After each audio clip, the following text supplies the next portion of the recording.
We are in Baku. We made it to the Eurovision Song Contest 2012. The second country on the dress rehearsal today is Iceland, and we have here Greta and Jonsi from Iceland. Nice to see you. Hi, nice to see you too. Nice to see you and welcome to Baku. We heard that you had a very, very long trip. Yeah, it was long. Yeah, it's obvious. We're the country that's the most in the west of all the countries competing, and this is the country that's longest to do the east. So the trip was 25 hours or so.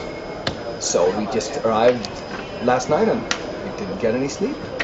Oh, I can't believe that because you look so fresh. What have you been doing? That's the Icelandic spring. Yeah, that's the Icelandic magic. Oh, I see. I mean, we know we are from the colder part of the world as well as being from Sweden and Finland. So, how your dress rehearsal today? How was it? It was really, really good. It went really well.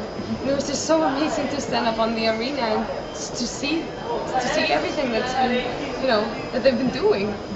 Now for you it's the first time to be on this stage, but Jonsi, you were there in 2004. Yeah. Being back at Eurovision, how does it feel for you? It's different. I'm more mature, and I feel as if I'm competing against myself, doing as best as I can to follow Greta's song. This is a great song, and it deserves a great contestant and a great performance. And that's my main issue, to deliver. Fantastic. Together with your fantastic singing partner, you wrote the song. Yeah. You wrote. You are the lyricist, the composer of the song. What inspired you to write that fantastic piece of music? Actually, I was doing a 10-day course in Skálholt in Iceland.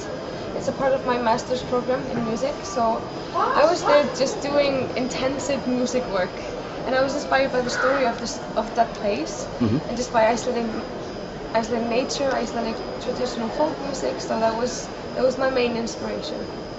So you are still studying music? Yeah, I'm graduating on June 9th. Oh, so what will you be? What is your profession then when you graduate? Well, I am a professional violinist. I play in the Icelandic Symphony Orchestra, and I have a bachelor's degree in violin performance, and this will be my master's degree in music. So what does your colleague in the symphony orchestra say when you are now representing your country in Baku? Actually, they've been extremely supportive, and actually they play on the track. I got the Icelandic Symphony Orchestra to play on the Icelandic Eurovision song. So they've been extremely supportive. Everyone's just positive, and they've been amazing. Jonsi, have you given Greta any advice for Eurovision? Since you have been there already. We have been discussing it, of course, how competing in Eurovision is, but I'm with her. Jonathan is with her. He's a veteran of being a head of delegation for many a year. We have Friðrik Ómar here, so he's got loads and loads of advices coming from all over the place. You are surrounded by experts. Yeah, I'm in good hands. Yeah.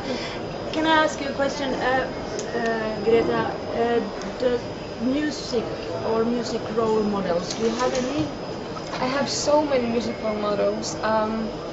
One of my main inspirations these days is Adele. I love her music. I think she's amazing. Really mature musician and a songwriter. She really speaks to me because she writes her own songs, she writes her own lyrics, she performs her own songs. So that's, she's one of my main inspirations these days. But I would say, Adele, Sigurós, the Icelandic bands, I love them as well. I have so many inspirations. May I say something? When I heard your song, it reminded me and us about a Finnish band called Nightwish. Yeah, I've heard that. Actually, I didn't know Nightwish until I heard these comments, and I started listening to them, and I was just like, it's a cool band. It's a cool band. It really is. Yeah, it has this gothic kind of. And also classical influences and folkloristic in a way as well. Right. Like your music. And role model for Jonsi?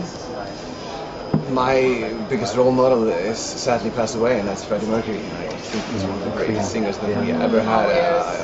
Greatest performer you've ever seen on a big stage.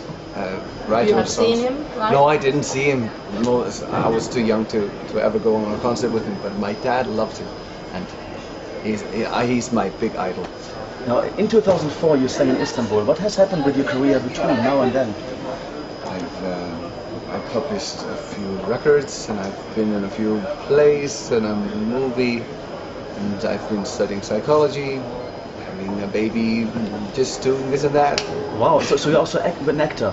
Yes, I have been working as an actor, and maybe as a dancer as well in Iceland. Wow. As a dancer, wow. Yes, that was a funny thing, but just for a short while. But I've been acting and singing mainly since 2004. So will we see you dancing in the Euro Club during the coming 2 weeks? I'm not giving you any promises on that. Tonight you are allowed to go to your hotel and sleep, but maybe tomorrow. Yes, we're allowed to go tonight. Thank you for allowing us that. So hope to see you on the dance floor then tomorrow. Let's come back to the song Never Forget. Initially it was released in Icelandic, Right. or put on in the final. Why was this for Eurovision you changed it to English? Why is that? Well, in Iceland, if you compete in that competition, you have to have a song in Icelandic. Those are the rules. So that's why all of the songs, that competed in the final are in Icelandic. When the song won the competition, I knew that I had to perform in front of people that don't know Icelandic. The Icelandic people had already heard the song in Icelandic. They know the story, they know the lyrics. So I just wanted the story to speak to people, not just Icelanders, but people in Europe. And the song and the lyrics, they work together. It's not either or. So that was my main concern. I just want people to understand. And most of the people that watch Eurovision, if we make it to the final, most of the people that are gonna watch are gonna see the song and hear the song for the first time.